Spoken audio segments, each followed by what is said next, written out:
Selamat datang kembali di sesi pendalaman kita. Kali ini kita mau ngupas satu ide nih. Kedengarannya sih simple ya, tapi sering banget kelewat pas kita lagi semangat-semangatnya mau bikin perbaikan. Yaitu pentingnya mempertahankan apa yang udah jalan baik. Pernah nggak sih Anda ngerasa kesel gitu? Ada peningkatan atau pembaruan malah bikin ribet atau malah jadi lebih jelek. Jadi ingat kutipan Joel Spolsky itu kan di sumber Anda yang bilang kalau kode lama itu ya udah dipakai. Udah diuji, bugnya udah banyak ketemu, udah dibenerin juga. Nggak ada yang salah sebetulnya sama kode itu. Nah, jadi misi kita kali ini kita gali lebih dalam ya. Kenapa prinsip dari bab 16 ini, pertahankan apa yang berhasil, itu penting banget. Dan gimana Anda bisa terapin ini secara praktis. Mari kita bedah bareng-bareng. Iya, ini menarik banget sih. Soalnya kecenderungan kita itu kan fokus ke masalah ya, atau nyari yang baru gitu. Akibatnya kita suka nggak sadar malah ngabaikan atau bahkan ngebongkar sistem atau kebiasaan yang sebetulnya udah efektif banget. Nah, bab ini nyaranin langkah penting banget di awal. Sebelum Anda bikin daftar apa aja yang perlu diubah, justru bikin dulu daftar semua yang sekarang ini udah jalan bagus, yang Anda pengen pertahankan. Oh, jadi semacam inventarisasi dulu ya. Apa yang oke, jangan diganggu gitu. Betul, biar nggak salah langkah. Istilahnya, jaga fondasi yang udah kuat, jangan sampai malah kita rusak sendiri pas mau bangun sesuatu yang baru. Nah, ini ada contoh bagus nih dari penulisnya sendiri di materi Anda. Soal dia mau ngembangin bisnis seminarnya itu kan. Ide awalnya kan, wah keren tuh, seminar keliling negeri.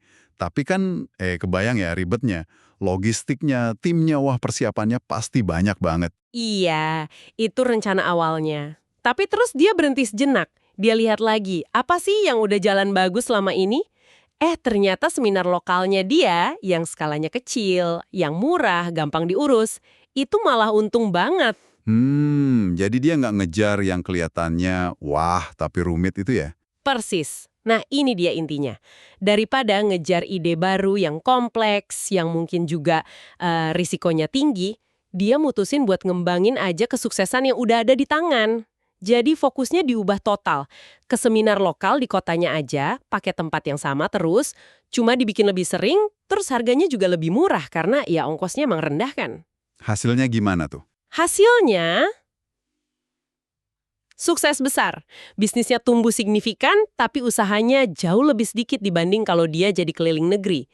Ini nunjukin banget kekuatan membangun di atas apa yang udah terbukti jalan. Bukan cuma soal nambal yang rusak. Oke, ini menarik. Berarti seringkali langkah paling produktif itu ya melipat gandakan kekuatan kita ya. Bukan malah sibuk terus benerin kelemahan atau ngejar sesuatu yang belum jelas. Tapi ada pertanyaan nih, bukannya kalau kita terlalu fokus sama yang lama, nanti malah jadi stagnan ya? Gimana bab ini menyeimbangkannya? Nah, pertanyaan bagus itu. Karena emang bab ini bukan berarti kita jadi anti perubahan sama sekali ya. Kuncinya itu di perubahan yang cerdas. Prinsip ini bukan soal nolak inovasi, tapi soal mastiin kalau perubahan itu dibangun di atas fondasi yang emang udah stabil, udah terbukti. Bukan ganti cuma demi ganti aja. Oke. Penulisnya ngasih contoh dirinya sendiri tuh. Dia masih pakai software lama kayak Word 2007, Quicken 2000 gitu. Oh iya, kenapa tuh? Kan udah banyak versi baru. Nah, itu dia. Karena menurut dia, software itu masih handal, masih bisa memenuhi semua kebutuhannya. Nggak ada masalah sama sekali, walaupun versi baru terus keluar. Ini kan beda banget ya sama kebiasaan banyak orang ganti HP tiap tahun cuma karena model baru keluar. Iya juga sih. Padahal HP lamanya mungkin masih bagus banget ya. Betul.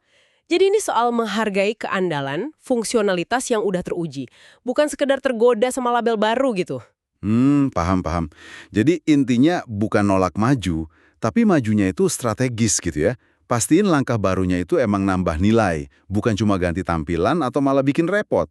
Berakar dari yang udah jalan. Tepat sekali. Jadi kalau kita simpulkan nih, prinsip pertahankan apa yang berhasil ini ya soal gimana kita bikin kemajuan yang bijaksana, yang sustainable.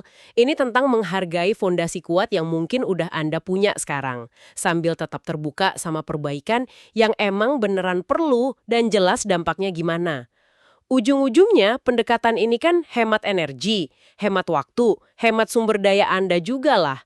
Biar nggak habis buat perbaikan yang sia-sia atau malah merusak. Oke, nah sebagai penutup nih, Mungkin ada satu pemikiran buat Anda renungkan ya. Dalam semangat Anda untuk terus berkembang, terus memperbaiki diri atau pekerjaan. Coba deh pikirin, ada nggak sih bagian dari apa yang udah bekerja baik saat ini? Yang mungkin tanpa sadar Anda anggap remeh nilainya.